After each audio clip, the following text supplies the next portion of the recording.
Welcome to the debut of the Revealed Report. I am your host, John Wilson.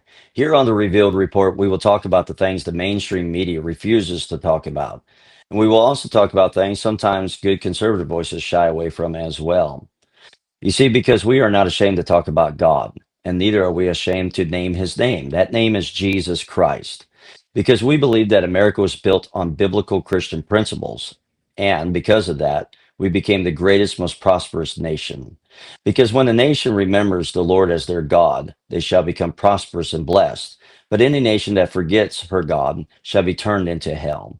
And that's exactly what was happening under the previous radical leftist humanistic ideologies of the previous weak administration, Joe Biden, and it would have been the same, even worse, under Calamity Connie Harris. Thank God she didn't become the president of the United States of America. You see, many people that are rooted in principles do not forget easy and they're not persuaded easy. But there were many people that did not vote for President Trump because they believed in the principles he stood for, but they realized how radically crazy America had become. And they said, that's enough. I can't take anymore. And so they went to the ballot box and they voted for President Trump. And I want to remind them of how crazy it was because I am concerned that in this day of an over inundation of digital media, and an over inundation of TikTok videos and YouTube videos and reels and all these things.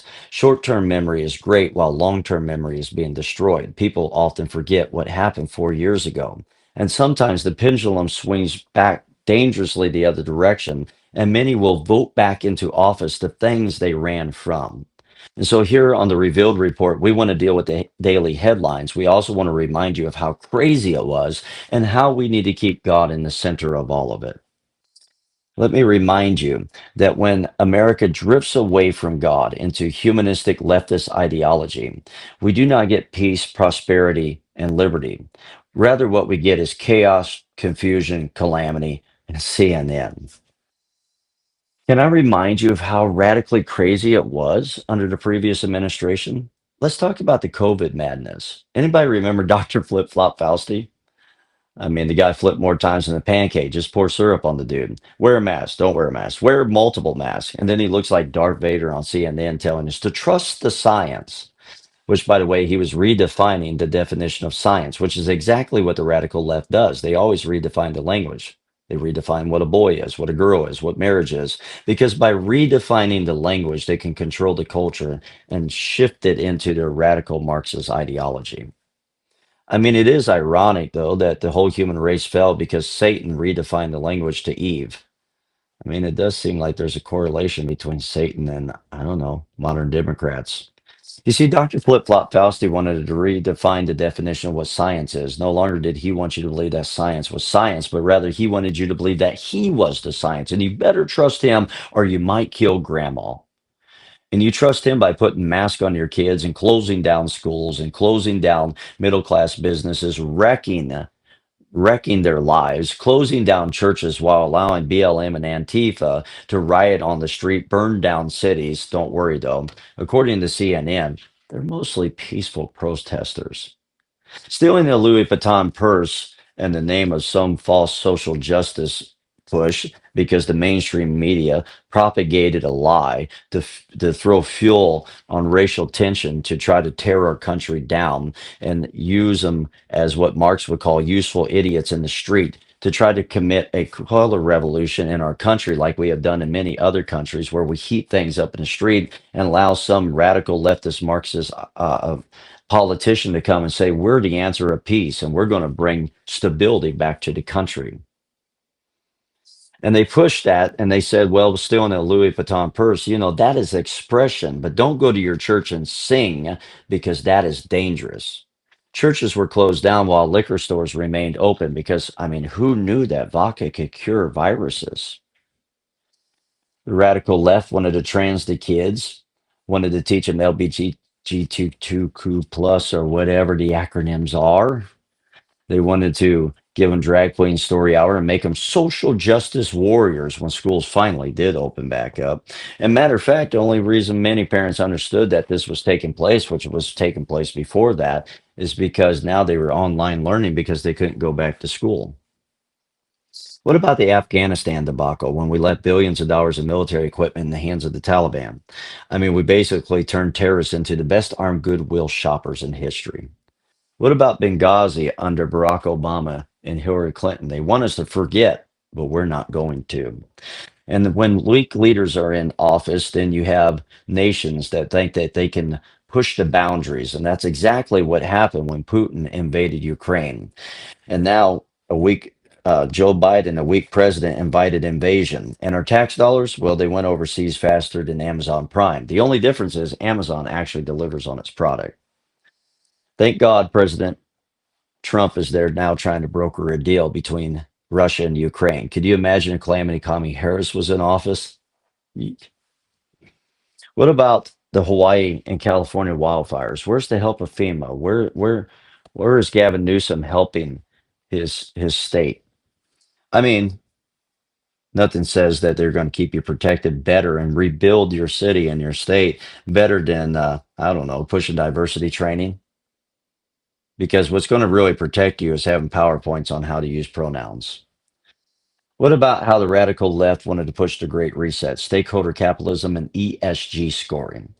Let's talk about BlackRock for a moment. Remember BlackRock? I mean, they really changed their tune. President Donald Trump has really got them in alignment to better practices. But under the radical left, BlackRock was actually destroying the American dream by going into cities and buying single family households for over $100,000 over the asking price at 1% interest, not allowing families to get that home. And then they were going in there and making them more environmentally friendly, cutting down on the carbon footprint and not reselling the home, but renting it out at a higher price. Because, the left is always about taking care of the poor, always want to give them their fair share. And see, BlackRock was being used to help crush middle class businesses while helping big corporations like Amazon and Starbucks and Target and all of those that would get in bed with wokeism because they were pushing ESG scoring. That was to replace the old way of credit scoring. ESG, environmental, social, and governance. How are you helping the environment and how are you hurting the environment? Because we don't want you evil people running your SUVs because there's that gasoline is going to kill us all, even though we were supposed to die decades ago. While John Kerry flies around, of course, trying to tell us that we need to get rid of our carbon footprint, but he's special because he's John Kerry. You see, they were trying to push this idea of ESG scoring. If you're hurting the environment, then you're going to have a lower score. And if you're helping social justice causes, you're going to have a greater score. But if you're hurting social justice causes, you're going to have your score is going to be hurt. And governance scoring, how well will you bend the knee to our and comply to our tyranny? And just ask what happened in Canada at the trucker protests when they froze the accounts. And America was trying to go that direction as well, and also trying to go into a state of digital credit scoring. I mean, could you imagine how easy reparations would be under that? You see, they got offended when Donald Trump used the term MAGA, make America great again, because they never believed that America was great. How dare you say America was great? Because on one hand, American history revisionists want to tell us that America was never built on Christianity, while at the same time simultaneously trying to tell us that we're evil because we were built on white Christian nationalism. And they want to say America was is an evil country because it's full of racism because we had slavery and segregation, even though every nation at some point had slavery. The only difference that they don't understand is America was unique in the fact that we were a nation where white men died at the bullet of other white men to free black slaves. And when we finally did free the black slaves, then we actually went and we bargained and we made deals with the indigenous Native Americans so they would get rid of their slaves. But hey, talk to me about how we want to replace Christopher Columbus with the indigenous people day. And no offense to the Native Americans, I have that blood in me and really do have that blood in me, not like Pocahontas. You see, America only had 2.5% of the Atlantic slave trade, while Portugal, Brazil had 43%, but they weren't trying to tear down their countries because it wasn't about all of that. They hate America. They wanted to get in office to tear America down. They hated the fact. They didn't believe that America was ever great. And somehow, and for some reason, we're supposed to vote them in office for what? To make America something that's never been? You mean to tear it down and recreate it? To fundamentally transform America, as President Barack Obama once said. You see, they like to lie to us over and over again. They like to push their narratives. Just take 98 million jabs. Take as many COVID jabs as there is genders in the wild left's imagination, and you'll be safe, and you won't kill grandma. Redefine the definition of what vaccines are, as they change it right before our eyes on their CDC website and their WHO website.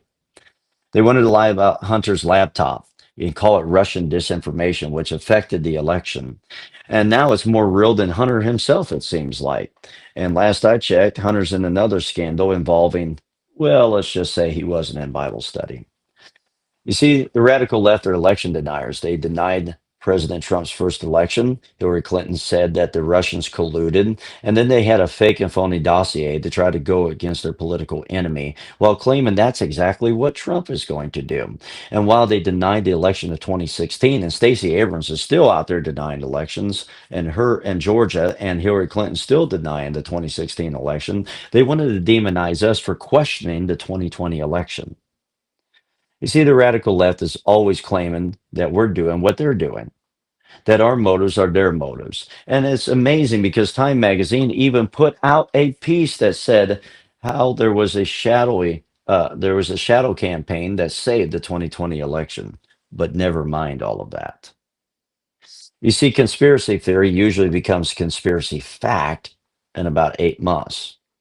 Now, there are real conspiracy theories, and that's a concern I have on the right, that many people are falling into conspiracy theories because that is a sign that no longer do they trust the political system. No longer do they trust the mainstream media. Trust is at an all-time low, and that's why the Revealed Radio Network is here, because we want to be a voice that you can trust. We find that not only did they lie about Hunter's laptop theory, but also they enforced the Department of Justice and the FBI to weaponize these departments against parents that were at school board meetings because they were worried that some boy would go into the girls' restroom and do something they shouldn't do to their daughter. They were labeled domestic terrorist threats. Pro-lifers were labeled domestic terrorist threats. And what about the great idea that the radical left had, this brilliant idea, defund the police? I mean, because nothing says public safety more than chasing away law enforcement and then acting surprised when crime actually spikes. These people stand for criminals, fight against federal crackdowns, and fight against crackdowns on crime, and even at our nation's capital. They love to let chaos run wild. President Trump wants to clean up our streets, and the radical left says, no way, we don't want that here. They even promoted smash and grab laws. Just ask Gavin Newsom over there in California, who acted surprised when it was actually taking place. He knew it was taking place. You see, they opened their borders wide, let drugs and traffickers pour in, but heaven forbid we talk about the brutality against innocent citizens in our own neighborhoods. That doesn't make the headlines in the mainstream media. It's an upside down justice system. Criminals get protected, law abiding citizens get punished, and America gets weaker. You ever notice that to the radical left, anything that disagrees with them becomes racist, sexist, transphobic, xenophobic, and some kind of phobic? I mean, they have more phobics and phobics than they do genders, and that's amazing because that's a lot. You see, let's just be honest. What they really mean by phobic is common sense. They should just call it logic phobic. And hey, can we take a moment, though, and be thankful that all of us supposed Nazi fascists actually decided to join forces together? And what makes us Nazi fascists to the radical left? Because we believe in truth, we believe that there's reality, and we believe in godly principles. We believe in the sanctity of life and marriage. We believe that law abiding citizens should have the right to bear arms, and maybe, just maybe, terrorists should not be gift wrapped with weapons. We still believe that boys are boys and girls are girls. And we don't need a squad of COVID police kicking in our doors and acting like we're in some Soviet Union dystopian special. We don't need more forced jabs than there are um, genders to the radical left. And yes, we still believe that men shouldn't put on wigs, call themselves women, and then beat the brains of actual women in sports competitions. Yeah, apparently, I guess that makes us Nazis now. Well, if that makes us Nazis because we believe in reality, then congratulations, leftists. You all of a sudden redefine the definitions again. Let me just say that presidents do not ever deliver 100% on everybody's desires. No president has. George Washington didn't, Abraham Lincoln didn't, Reagan didn't, Thomas Jefferson didn't. No president is able to deliver 100% of the time on 100% of the basis desires. Yes, it is true that Trump is imperfect, and sometimes he tweets things like a WWE wrestler, and sometimes he says things that even makes us who support him go, did he really say that? But guess what? No president is perfect. If you're wanting a president that's going to check off your wish list rather than running a functioning society, then you're wishful dreaming. And if you want a president to be 100% perfect, you're looking for Jesus Christ. And the last I checked, he's not really running for president. I mean, he's controlling the universe. So let's look what Trump actually did do in his first term and now in his second term. Between the two, he had the strongest economy in modern history. He had the lowest unemployment rate across demographics, all demographics. Even the media had to pretend not to notice. Under his first administration, we were energy independent. We exported more energy than we imported. Then Biden came in and turned us from the gas station of the world into the guy begging for gas money.